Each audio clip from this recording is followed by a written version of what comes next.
Hai, Assalamualaikum warahmatullahi wabarakatuh dan salam sejahtera. Welcome back to my channel. Thank you very much sebab masih lagi sudi view video-video aku dekat dalam my YouTube channel ni. Dan terima kasih sebab sudi subscribe. Yang belum subscribe, tekan butang merah dekat bawah tu. Dan jangan lupa tekan juga butang notification supaya anda tidak ketinggalan aku punya video dekat dalam my YouTube channel ni. Okay, sebenarnya tadi saya nak buat live. Tapi live tak tahu kenapa line maybe tidak stabil. So, I don't know what happened actually. Tapi saya just nak record video ini supaya saya boleh berkongsi pendapat saya, ulasan saya berkenaan dengan isu-isu semasa yang berada dekat Malaysia sekarang.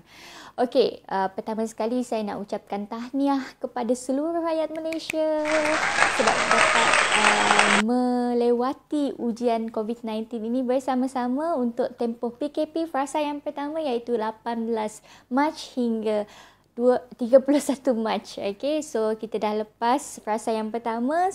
Keesokan hari ini nanti kita akan pergi kepada frasa yang kedua yang lebih mencabar.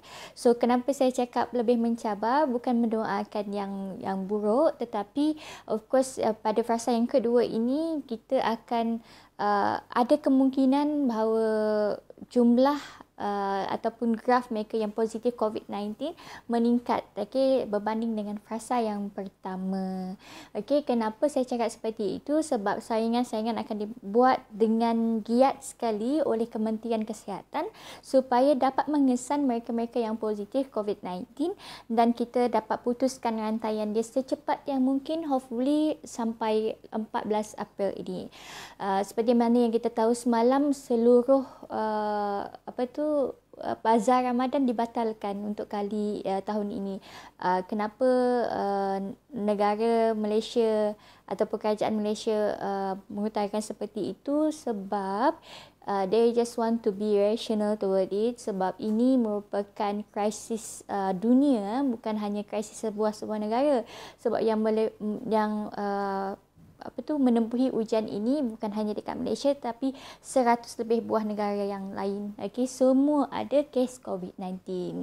So kita tidak nak apa-apa yang buruk berlaku lagi. Of course kalau kita dah clear everything can be fine, and then people takkan jadi paranoid lagi dah, dan boleh keluar rumah. So apa persediaan untuk frasa yang kedua ini daripada 4 aspek yang saya akan sebutkan dalam video ini? Yang pertama daripada segi mental.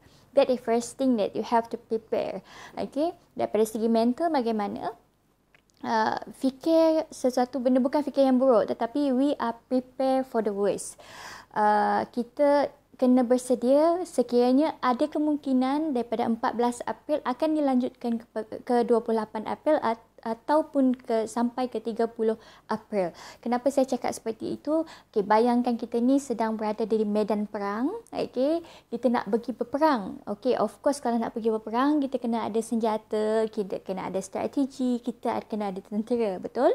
Okay, walaupun peperangan itu jadi atau tak jadi, tapi kita dah bersedia, ini dah 1000 rahmat sudah. Okay, bila kita sedia mental kita atas kebarangkalian yang mungkin akan terjadi, so otak kita tak terkejut. Okay, that's why Malaysia atau kerajaan Malaysia bagi benda ini secara frasa.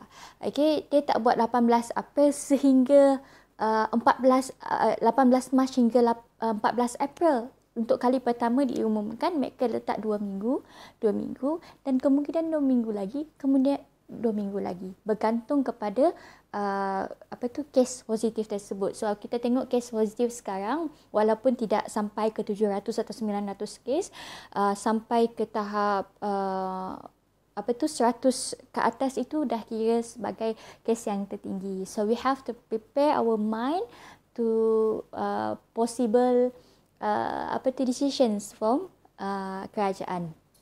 Benda yang pertama. So benda yang kedua, apa dia? Kita seharusnya bersedia daripada segi fizikal. Apa bersedia daripada segi fizikal ini? Adalah bersedia daripada segi bekalan makanan. Okey, bagi mereka yang ada duduk dekat zon-zon merah, okey, maksud zon merah ini mungkin kes lebih daripada 50 ataupun hampir ke arah itu, bersedia untuk cari barang bekalan makanan ini at least for 2 weeks. Kalau tak dapat nak sediakan untuk sebulan, sediakanlah untuk 2 minggu sebab tempoh 2 minggu ini merupakan tempoh yang reasonable. Okey, untuk kita prepare barang makanan kita, pastikan barang makanan tersebut adalah barang makanan yang tahan lama. Okey. Contoh ayam, daging, everything. Okay, kita perlukan barang makanan tersebut. So prepare yourself dengan barang makanan, but not jangan panic buyer. Jangan tiba-tiba beli barang banyak, everything. So kurang-kurangnya anda kena bersedia daripada segi barang-barang bekalan makanan dan keperluan peribadi. Okay, fokus juga pada keperluan peribadi juga. Okay, sebab kalau dalam tempoh PKP ini kita tak jaga kita punya diri pun susah juga kan. Tengok keadaan saya, tengok ada jerawat dekat sini. Okay, ini bukan sebab tension atau apa-apa. Ini disebabkan oleh saya banyak ambil gula sepanjang tempoh PKP. Okay, kita pergi kepada benda yang ketiga yang kita kena prepare adalah daripada segi kesihatan. Saya percaya masa tempoh PKP ini banyak dia punya resepi-resepi viral yang banyak menggunakan gula. Bila saya nampak benda tersebut, saya tahu seluruh rakyat Malaysia ini dalam keadaan tertekan. Kenapa? Sebab bila kita dalam keadaan tertekan, kita punya gula dalam darah semakin tinggi dan kita akan craving for something sweet. Okay, benda-benda yang manis, benda-benda yang berlemak. Okay, itu yang menjadikan kita ni banyak viral. Kek Milo lah, Gigolo, bukan Gigolo. Dalgona, kopi tersebut dan banyak benda-benda yang very sweet. Saya tak bash mereka yang pamer dalam social media berkenaan dengan isu sebab saya tahu semua orang tertekan kan. Tetapi kita nak bila habis PKP semua orang dalam keadaan sihat, bukan dalam keadaan yang sihat-sihat belaka. Okey, so kita kena jaga kandungan gula dalam darah, dalam badan supaya pertama sekali kita boleh elakkan penyakit-penyakit yang lain. Okey, contoh seperti diabetes, penyakit darah tinggi. So kawal tempoh makan anda tersebut. Okey, kena ada breakfast, makanan tengah hari ataupun dinner. So kalau nak skip antara tiga ini, boleh skip bahagian dinner. Okey, makan lebih awal kurang daripada jam 7 malam. Okey, ini pun sama juga masa tempoh PKP kan, tak boleh keluar kan dalam 7 malam. Okey, dilarang masuk dapur selepas 7 malam. Okey, sebab apa? Sebab nanti bila lepas daripada 7 malam, perut kita tak sempat nak rest kecuali kalau kita ni tidur lambat lah. Okey, so jaga kesihatan, bersedia daripada segi perasa yang kedua ini. So benda yang keempat yang saya nak share dekat sini adalah prepare ourselves for spiritual. Okay, spiritual ni dalam bentuk apa? Spiritual ni dalam bentuk pengetahuan, dalam bentuk keagamaan, dan satu lagi adalah dalam bentuk emosi kita. So saya nak fokus kepada ilmu dulu, ilmu pengetahuan. So perbanyakkan cari ilmu-ilmu yang mungkin kita tak sempat nak cari waktu kita bukan dalam tempoh PKP. Means kita tak berehat dekat rumah, kita tak tahu apa benda yang berlaku, and then kita just focus with our life. So masa PKP ini tadi, cari ilmu sebanyak mungkin. Banyakkan membaca, banyakkan buat research, banyakkan belajar sesuatu benda yang baru. Okay, macam saya akan saya suka pada bidang teknologi, editing video, everything. Saya suka minat bahagian situ. So saya akan pelajari benda itu melalui YouTube, everything. Okay, banyak pula sebut everything dekat sini kan, teringat yang perempuan tu.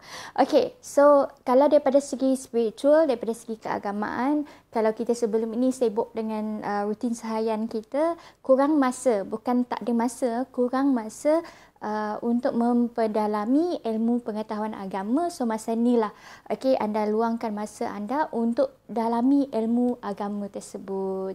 Yang ketiga tadi apa saya cakap adalah daripada segi emosi, spiritual daripada segi emosi. Jaga hati anda, jangan sampai ada titik-titik hitam bila nampak orang post macam-macam dekat dalam FB, rasa dengki, rasa sakit hati. Ingat, perasaan dendam, benci tersebut bermula daripada perasaan ain tu, rasa rasa sakit hati bila cemburu bila tengok orang dalam keadaan seperti itu. So hati-hati, jaga hati kita supaya kita semua dapat keluar daripada tempoh PKP ini menjadi manusia yang sangat-sangat positif. Okay, so I think that's all from me. Thank you very much for watching, dan kalau anda merasa bahawa apa yang saya kongsikan dekat sini bermanfaat untuk anda, sila tekan like. Kalau tak nak share pun tidak jadi masalah, dan jangan lupa subscribe. Okay, Assalamualaikum and bye-bye.